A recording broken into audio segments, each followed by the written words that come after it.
Citizens, it's that time. You are officially in Alert Zone, and welcome to the Alert Zone TV. Welcome to another episode of the docu-series we are doing here at the Alert Zone TV called Never Again. If you are 18 years of age or older and are able to be legally armed in America, practice your Second Amendment rights. If you are 21 years of age or older and are able to be legally armed in America, you should already own you a pistol. And if not, consider getting one. So I got my winter EDC out here today. It is loaded, so I'm not gonna, I'm in a controlled, safe environment. I'm at the public hunt land out here in Marshalltown. Got my Canon TP9 SA, 18 shot. You guys know how I roll in the wintertime. This is my winter EDC. And do got a spare mag for it, because it's holiday time. As we say, the holiday wolves, the wolf pack are loose. So, in this episode, we are going to talk about two notorious former police officers that is doing time for sexual crimes against women that you may or may not have heard of. And their names are Daniel Holtzclaw and Randy Comeaux. Daniel Holtzclaw was convicted and given 263 years in prison. And Randy Comeaux was given multiple life sentences down in Louisiana. He was known as the Southside Rapist in Lafayette. So, let's go ahead without further ado and get the program started. So, we're going to do Daniel Holtzclaw first. This is per Wikipedia. Daniel Ken Holtzclaw, born December 10, 1986, is a former police officer in the United States. He was convicted in December 2015 of multiple counts of rape, sexual battery, forcible oral sodomy, and other sexual charges while working for the Oklahoma City Police Department.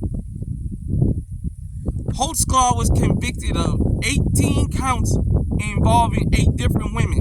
According to the police investigators, Holtzclaw abused his position as an officer by running background checks to find information that could be used to coerce victims into sex. During the trial, the defense questioned the victims' credibility during cross-examination, bringing up their criminal records. Of 13 women who accused Holtzclaw, several had criminal histories such as drug arrests, and all of them were African American. The prosecution argued that victims were deliberately chosen by Holtzclaw for these reasons.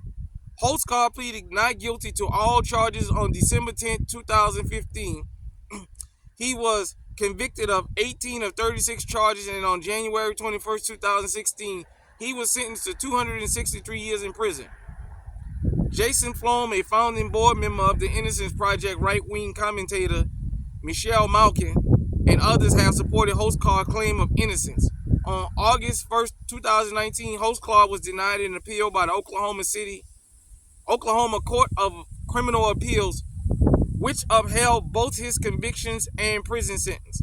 The defense petitioned the Supreme Court of the United States, and on the basis of merging 17 cases together, strains credibility.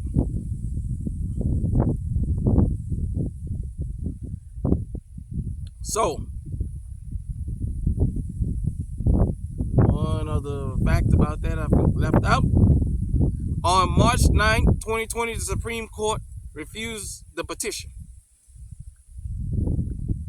So,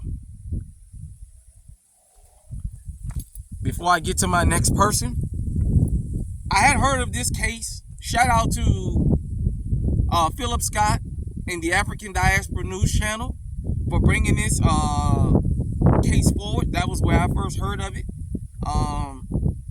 It was the Advice show then. And it talked about how Daniel Holtzclaw, how, for those of you who don't know, because I didn't go through like a really long article, what he would do is when he was committing these assaults against these black women, he was turning his body cam off. He was turning off his GPS. So as they did the investigations, every time he was alleged to have had done something, he had turned off his location so they didn't know where he was. So there was a digital and a paper trail that helped convict him. Also, one of his victims he allegedly assaulted in a hospital. He He had her chained to a handcuffed to a hospital bed. They were supposed to be running drug tests or something, and he slipped in the room, and she woke up with him on top of her. There was a grandmother that he pulled over in the middle of the night, and he had her sit in the back of his police car with the door open, and basically she was forced to give him oral sex. That's why he was convicted of oral crimes. That's what he would have these women do. You guys are welcome to go back and research the case. You know, I know he pled innocent and what have you, but the evidence from what I saw was overwhelming. This is a cautionary tale of back in the blue. You see, when we talk about back the blue, this is the type of things that comes with blindly backing something. Like they say, believe all women. If you believe all women, then that means you must support the liars even when they're caught in a lie. Back in the blue has its intended purposes, but it's the unintended consequences that a lot of people that back the blue don't like. But you can't support part of it and not the other part. You got to support all or support nothing. We here in the alert zone don't teach you to be aggressive. We teach you to stay away from conflict. We teach you to obey the law. I'm a law-abiding citizen. Every firearm you've ever seen me on this channel show that I own was legally owned. Every firearm you've seen that I borrowed from somebody was legally owned by that person. I have my license. I have everything. We teach you to follow the law. But we also tell you, you have to always be the de-escalator. Law enforcement is not trained to de-escalate. They're trained to escalate situations. This is why there's Cop City going down in Atlanta right there. They're training them how to escalate situations. Period, point blank. These are the kind of people that wear badges. You have a lot of sexual deviants in the police department. It's always been that way.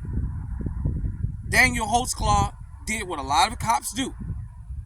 As you guys heard, he would research women. He would look for women to go after. He would find out if they had a criminal background and use that against them. Because he knew if they ever went to court, the mere fact that they was arrested, these women, most of them were never convicted of a crime. But the mere fact that you're a suspect or you've been arrested, the country has been taught that you're guilty of a crime. So these women were thought to be, in the public's eye, criminals. And all they were doing was lying. So he got 263 years in prison. I watched his sentence. That bastard cried and he got what he deserved. The only thing is, he's a police officer. They won't ever put him in general population. At the end of the day, there's corrections officers that believe in what he done.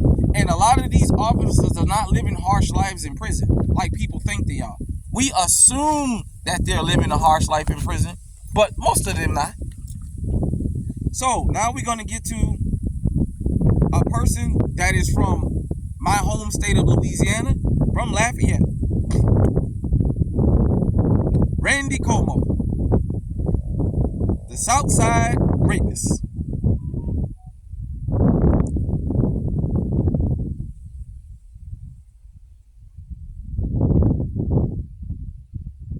Give me just a second here.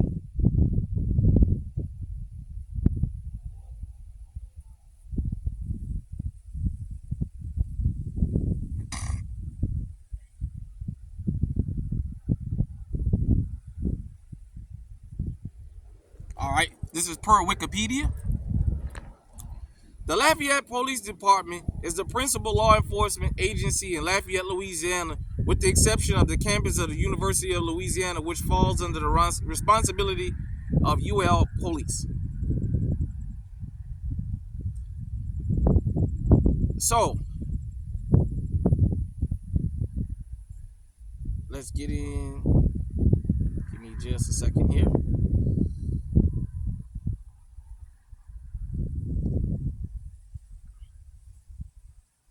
Sorry about that, ladies and gentlemen. This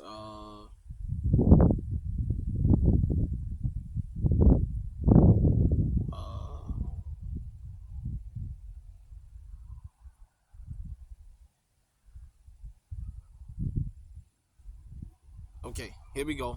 Sorry about that. Sorry about the delay. This is per Hot 107.9. Southside rapists featured on Forensic Files after terrorizing Lafayette women in the 80s and 90s. 23 years ago this week, a man known as the Southside Rapist was arrested after terrorizing Lafayette for the better part of the 80s and 90s. Ernest Randall Randy Comeaux was a Lafayette Parish Sheriff's Office sergeant who worked in law enforcement for nearly 20 years when it was realized that he was the monster responsible for a string of rapes that kept the city on edge for an entire decade. Okay, according to APB News, Comeaux was arrested after a 16-month investigation into the rapes, the oldest case having been reported in 1986.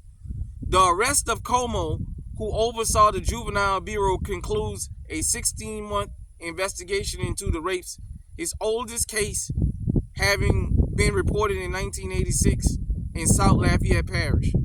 He had also admitted to 5 others, 4 on Lafayette Southside from 1990 to 95 and 1 in rural Acadia Parish in 1993. Comeaux's position in law enforcement made it a lot easier for him to fly under the radar, but is also what led to his ultimate downfall, as chronicled by an episode of Forensic Files that originally aired to kick off season 5 back in the year 2000. The episode is titled Badge of Deceit, and it covers the story of what happened right here in town as Lafayette women lived in fear of a rapist who becomes so experienced he leaves no clues to his identity. I happened to see the episode playing randomly when a shot of the old bar antlers flashed across the screen, and I got my attention.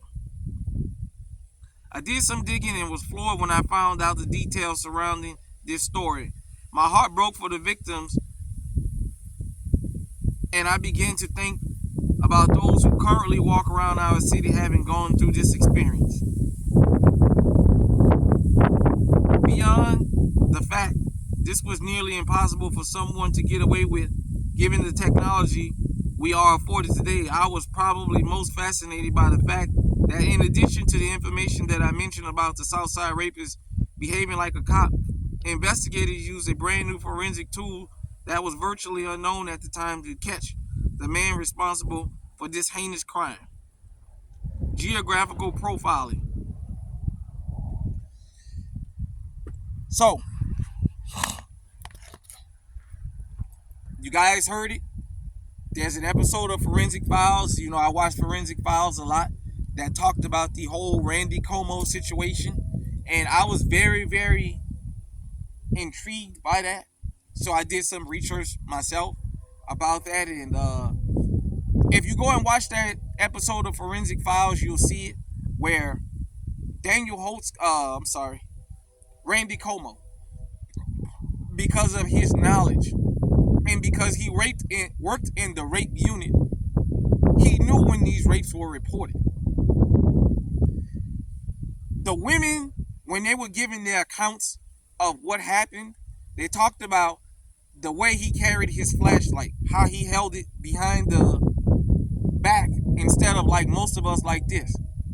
They talked about his different training and how he knew how to do certain things, which made them believe he had to have some background in law enforcement. This bastard walked around committing rapes and just terrorizing women in the Lafayette area in the 80s and 90s. When I tell you guys and girls out there, when law enforcement stops you, make your encounters with them as quick as possible. This is the type of stuff I'm talking about. You don't never know who's behind that badge. You assume because they're an officer that they're going to do what they swore to do. But people break their swears and promises every day. Randy Comeaux, Daniel Holtzclaw were two of the pieces of garbage that was able to walk around and victimize women. And we do know this. When it comes to sexual crimes, whether it's against men or women or children, it's something that they never heal from. Even when they go to therapy, they'll never forget that. they'll relive that forever. When we tell you here at the Alert Zone, driver's license, registration, insurance, don't argue on the side of the fucking road, this is what we mean. Ladies, you could easily run into a Daniel Holtzclaw or a Randy Comeaux. All those women thought it couldn't happen to them until it did. Don't think it can't happen to you.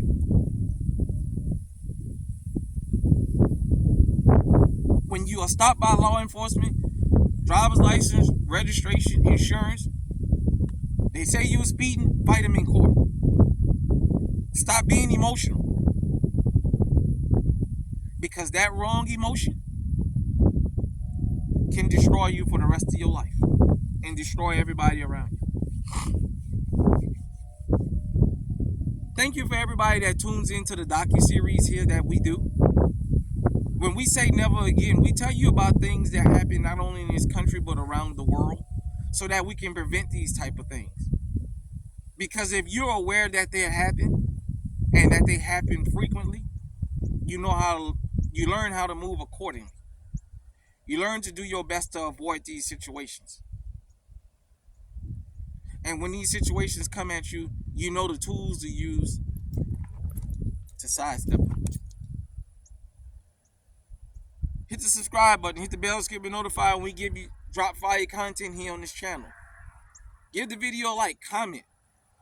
Until next episode, everybody out there, stay safe, stay armed, stay on high alert.